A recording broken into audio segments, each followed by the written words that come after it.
Мухамед Зекири не се чувствува виновен. Не го злоупотребил ниту буџетот, ниту службената положба при склучувањето на двата консултантски договори вредни 1,5 милион евра.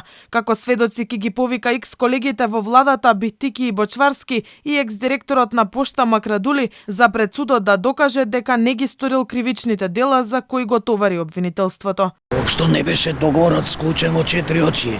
Беа слушнавте денеска дека се изведени докази и заклучоци од влада и задолженија према Зекири. Другот, сосема транспарентно. Овдека е проблем дали требало да има тендер или не требало. Јавна набавка.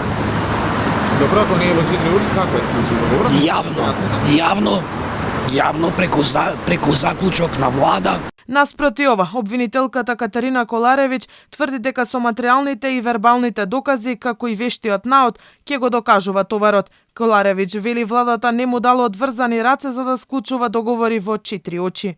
Обвинетиот Мухамед Зекири извршувал именувана функција генерален секретар на влада на Република Македонија и како носител на таква државна функција го сторил кривичното дело во рамките на кое со умисла, што значи свесно и со своја волева намера, не спровел соодветни постапки за јавни набавки како што истото е предвидено согласно Законот за јавни набавки во Република Македонија, а двете конкретни услуги се однесуваат на вршење на договори за консултантски услуги. Зекири според обвинителството без проведување на соодветна постапка за јавна набавка во повеќе наврати склучил договор за консултантски услуги со правно лице, во што со умисла му помогнале двајца осомничени хрватски државјани. Сомнежите се дека Зекири го оштетил државниот буџет за речиси 1,5 милион евра кои завршиле во приватни фирми.